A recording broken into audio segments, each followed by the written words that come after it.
remember that the black law students had organized an orientation for the first-year students. And one of the persons who spoke at that orientation was Professor Bell. And I remember him sauntering up to the front and not giving us a lecture, but engaging us in a conversation. And speaking the truth and telling us that he has to learn at this place that I've carried with me ever since. Now, how did this one man do all this? How's he accomplished all this? He hasn't done it simply by his good looks and easy charm. Although he has both in ample measure. He hasn't done it simply because of the excellence of his scholarship. Although his scholarship has opened up new vistas and new horizons and changed the standards of what legal writing is about.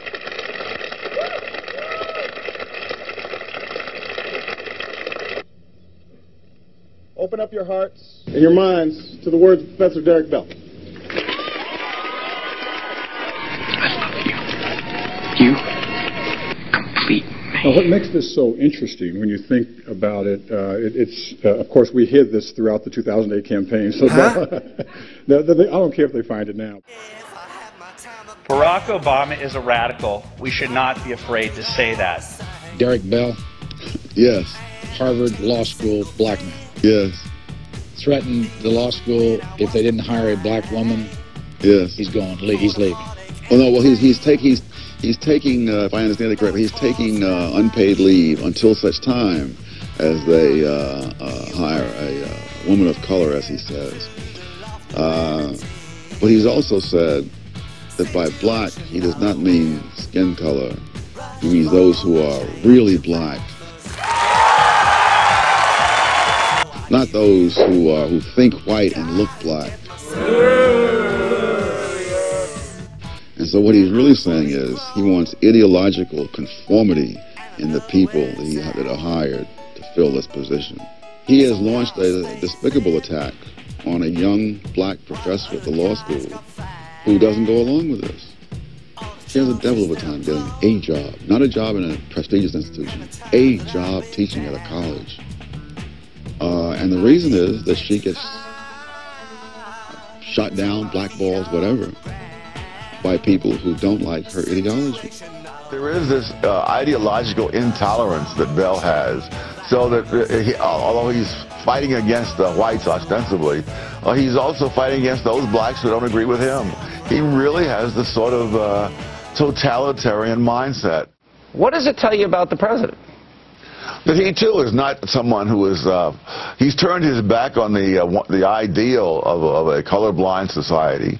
Racial division and class warfare are central to what Hope and Change was sold in 2008. It's very ugly. It's particularly ironic in the case of Bell because at one point in his career he fought against racism, and now he seems to have metamorphosed into someone who thinks that racism should not be eliminated but simply put under new management. As I said in my speech at the convention in 2004, there's no black America or white America or Asian America. You know, I forgot he was black tonight for an hour. She is a typical white person. They're gonna say, you know what? He's young, inexperienced, and he's got a funny name. Did I mention he's black? And he doesn't look like all the presidents on the dollar bills and the $5 bills. He's new. Doesn't look like the other presidents on the currency.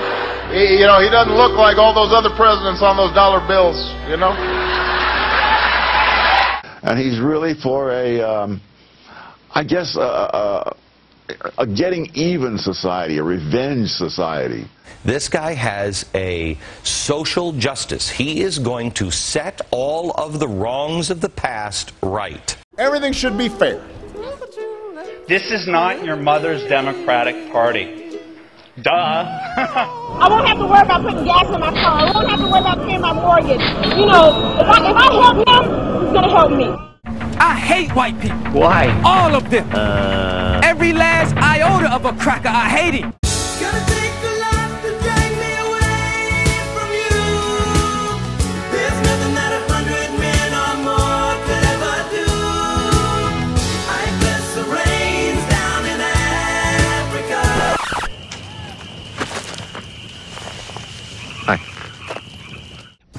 About my guest today, no less a luminary than Jesse Jackson has said that law professor Derek Bell is one of our movement's giants, one of our true heroes. There's something about him, because as many of my critics often point out, some of my students that the United States is not unique in its willingness to subordinate a identifiable minority, either minority identifiable by race, by religion, by ethnic grouping. That's a worldwide phenomenon.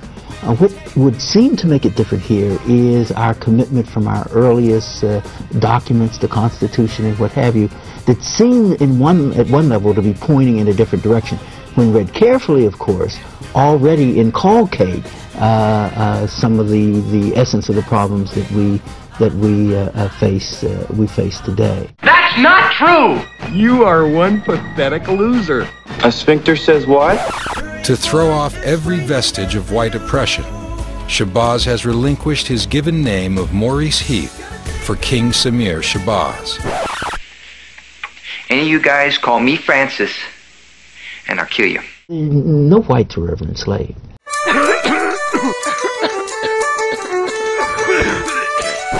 That is, that the essence of slavery was a belief by whites that blacks could be reduced to slavery, and that would be somehow beneficial to them. It certainly was going to be necessary to move the society along. Segregation, when slavery was replaced, no whites have ever been segregated in the way that blacks have.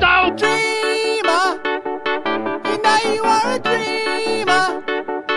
Well, can you put your hands in your head? Oh no, I said. Knowing all of this, with this book, all of the history of everything this man has done to us, there's no reason why I should be still walking around in 2008 talking about let us all unite and fight this struggle together. Lighten up, Francis. I just want to say, you know, can we all get along? No! Can we get along? No! Not gonna happen. Does that lead you to be a separatist? Not entirely. I think that it covers a lot. When you tell me, let's try black male schools, notwithstanding my feminist friends who become appalled, I think it's worth a try. When you tell me about some of the things that the Muslims have been able to do on a separate basis within communities, I think that that's worthwhile. Assalamu alaikum.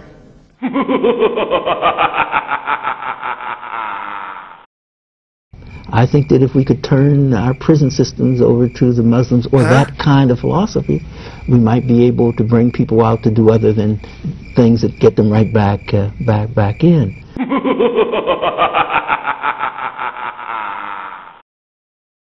It can't work! But if you're talking about let's set up a separate state or what have you, it's already been tried and it doesn't work. Black people are the faces at the bottom of the societal well. Whites, many of whom occupy a level only slightly above the blacks, reach down and are mesmerized. Some reach out and try to pull us up. They know that unless they help us up, they won't be able to move to the different levels.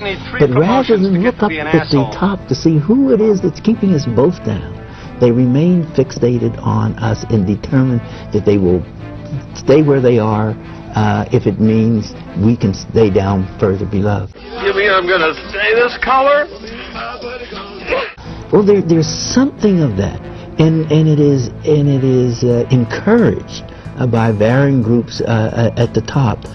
Yes, because it takes the heat off them. That's George Bush, isn't it? Huh? Yeah, I think traditionally Jews have been scapegoats in society based on religion and culture. and that I'm not so sure that anti-Semitism is so dead in this country that if blacks all disappeared, there wouldn't be an effort to revive it. That was racist. I was talking earlier about the Michael Jordan phenomenon. People who waited in line all night long to get the new Air Jordan basketball shoes flooded into Lafayette Square Mall just after 7 this morning. They literally broke a door off the hinges. Several people were trampled while others crawled over them to get inside.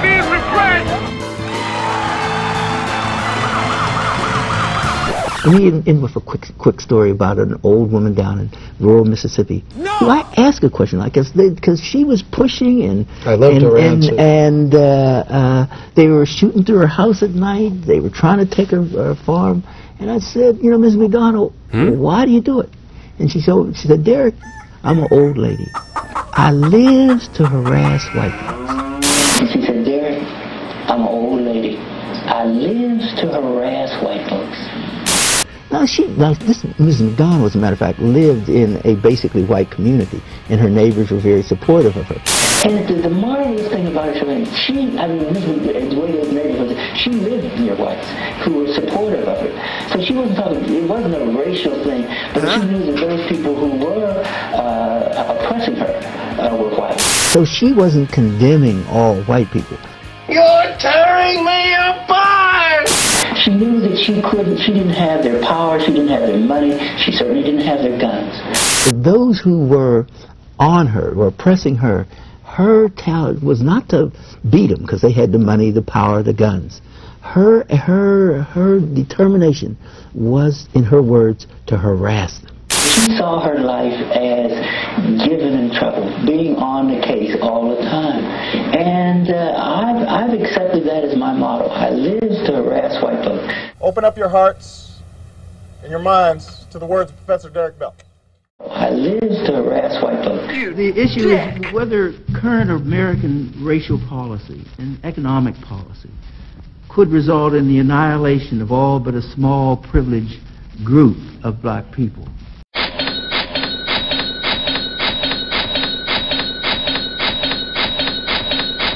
Racial hostility is, despite some of the things we've heard today, worsening in this country.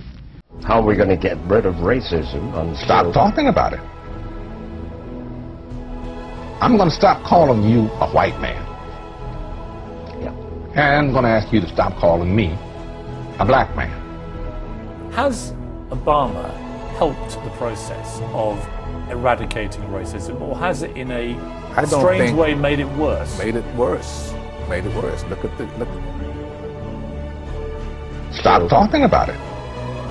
The Tea Partiers who are controlling the Republican Party. It was a Republican by the name of Senator Charles Sumner who got the equal rights movement on its feet. A fierce abolitionist and leader of the radical Republicans. Sounds very familiar when they start talking about Tea Party Republicans. Their stated policy, publicly stated, is to do whatever it takes to see to it that Obama only serves one term. We're going to do whatever we do to get this black man. And I'm going to ask you to stop calling me a black man. We're going to do whatever we can to get this black man out of here. But is that necessarily a racist thing? It is a racist thing. Stop talking about it. I don't know, not having been there and not seeing all the facts, what role race played in that, but stop talking about it. The Cambridge police acted stupidly. Come on, people now, smile on your brother. What this society has given them from the time of slavery to the present is a sense of property in their whiteness, that their skin color enables them to somehow identify and live vicariously the lives of those on the top. God damn, that was racist. You might say, well, can it get that bad? Well, it's worsening in part, as it always does, during times of economic malaise.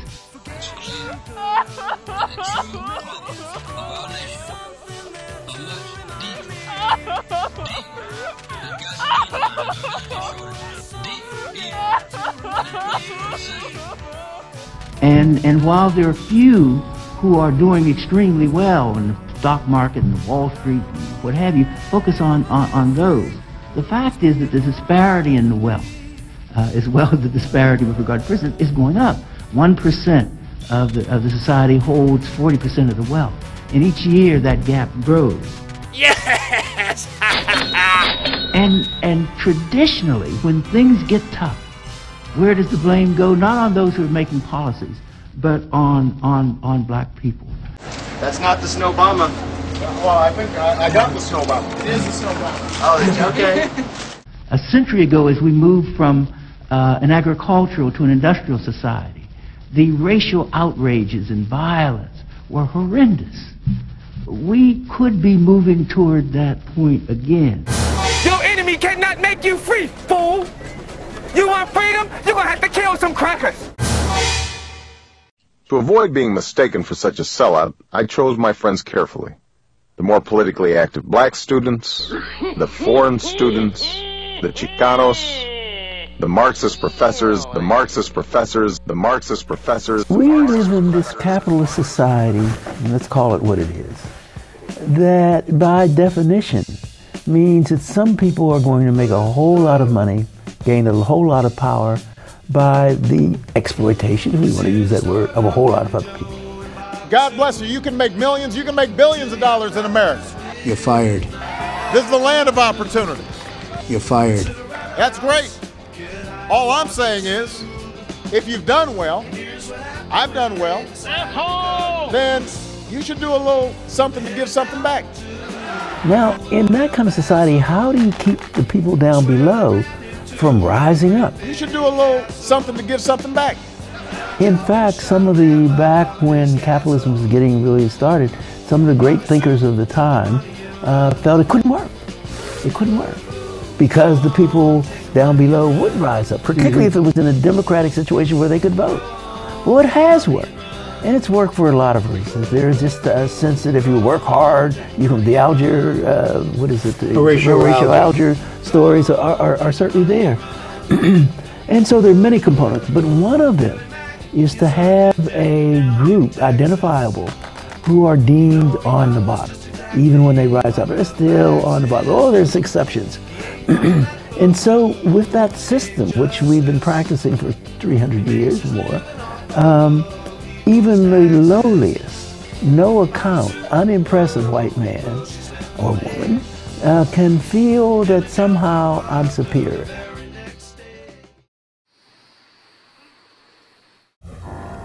Open up your hearts and your minds to the words of Professor Derek Bell.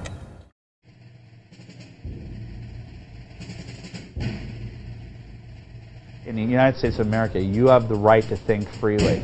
You have the right to be whatever you want in this United States. And the idea that the Democrat media complex would tell you that you are a slave to an ideology, to a mindset, that if you don't abide by it, we're going to punish you severely. That's as un-American as anything that I can possibly imagine. I don't care if you would agree with me or disagree with me on policy. What I care about is that you have the freedom in this country to live your life as a free, rugged individualist. And I am at war with anybody that would tell you that you don't have a right to be a free man.